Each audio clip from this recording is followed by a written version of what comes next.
Hello, I'm Delinda Hanley from the Washington Report.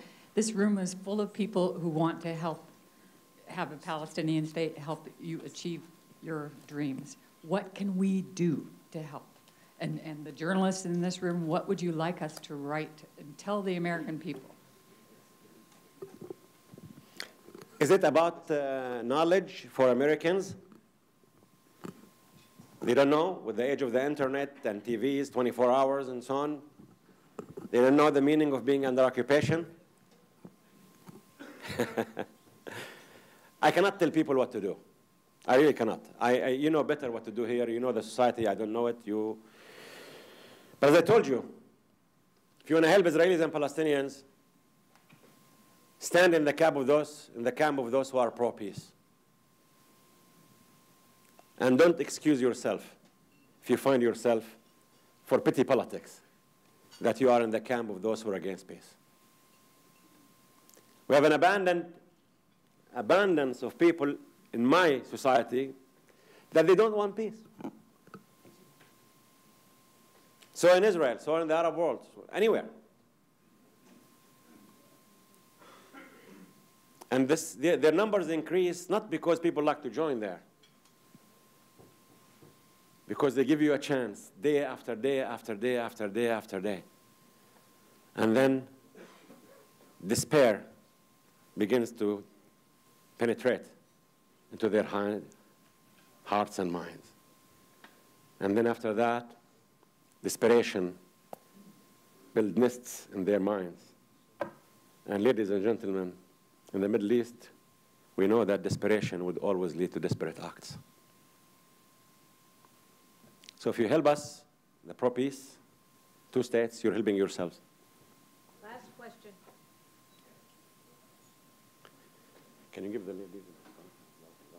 Eugene Bird from the International Foreign Policy Center on Capitol Hill, an NGO center. Saab, you are just as frank as you used to be, and I thank you very much for that. But you were the first to suggest that Palestine should be recognized now. It wasn't exactly received widely or wildly, but the president said at his UNGA speech that he hoped that there would be a new state, Palestine, at the UNGA next September.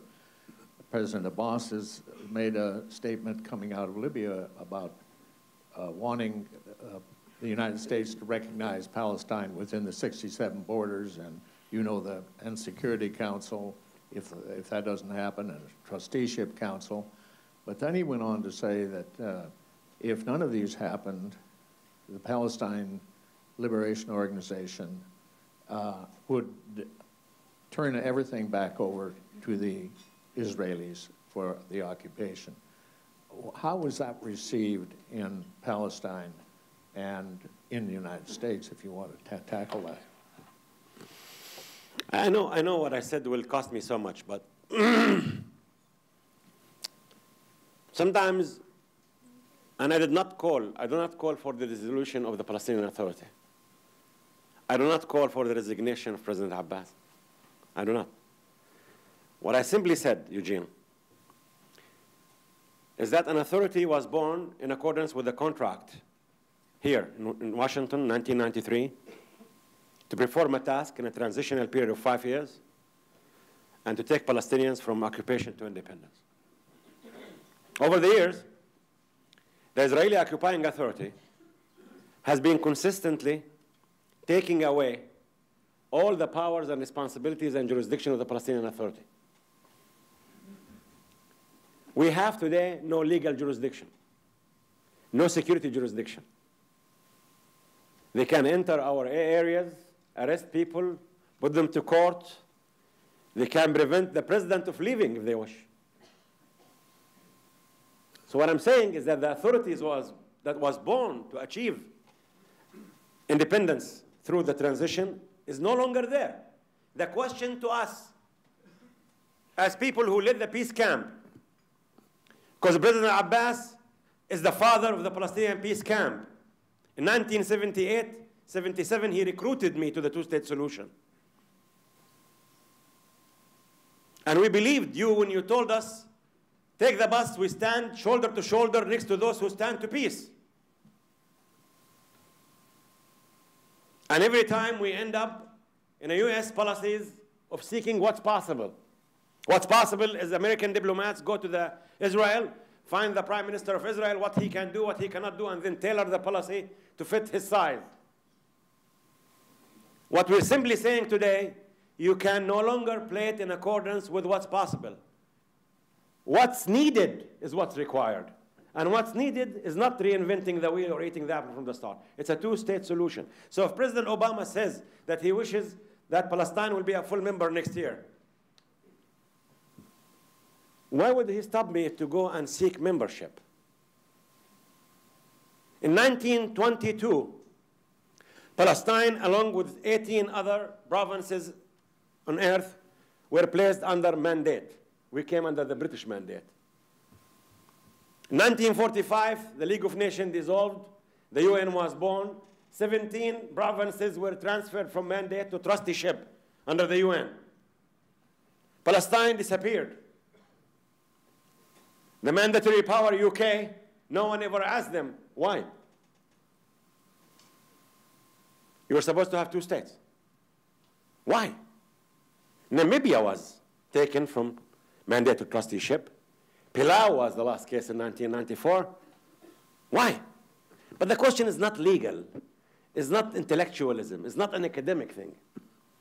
My question to you today, and that's how you help me, why does it harm U.S. national interests if we go to the Security Council and apply for membership of Palestine on 67 lines to live in peace and security next to the State of Israel with agreed minor modifications, and the parties will negotiate an agreement on implementation within 12 months? Why would this be against U.S. interests? Why would U.S. policymakers must stand up and fight me for this? Why? Can anyone answer? You told me for 19 years that don't listen to the arguments you listen from the colleague in the other door, in the other room, because negotiations are beginning. You know, I studied negotiations and conflict resolution. That's my PhD. But for 19 years, I have been told every month that don't take what you listen from Israelis. It's just the beginning. 19 years of beginning is too much. I don't have anything in my CV other than negotiating with Israelis, guys.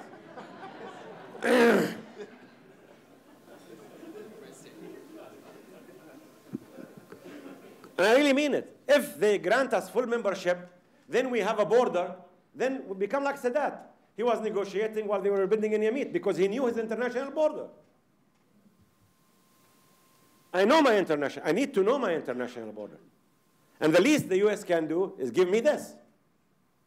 I'm not asking, I told the Iranians, don't talk about canceling Israel off the face of the map. Speak about adding Palestine to the map because we have recognized Israel.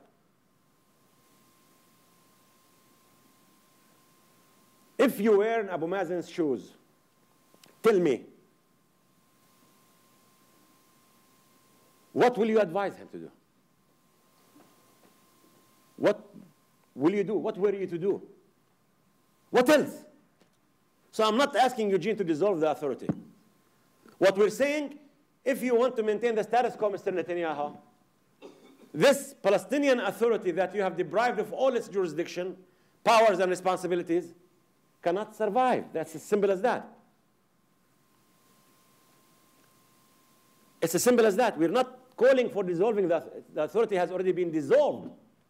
And if you look at Military Order 1650 of April 2010 under Netanyahu's government, you will know exactly what I mean.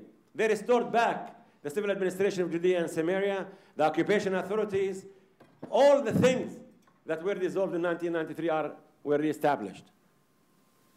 So the question to me, as a Palestinian, do I keep the name Palestinian Authority and put a neon saying stupid? And for how long you want me to deceive myself and deceive my people? And we're not threatening. We're not telling you that we're going to do it tomorrow. We're going to take it sequential. Mazen was very, very clear in defining his options. But honestly, I came to Washington for this invitation, but at the same time, to tell the American administration, we are focused fully on the option of you succeeding. We want the administration to succeed. We want Senator Mitchell to succeed. And tell us what can we do to make him succeed. Short of asking us to join the Zionist movement or to legalize settlements. That's it. We're not going to do both. Thank you very much. Thank you.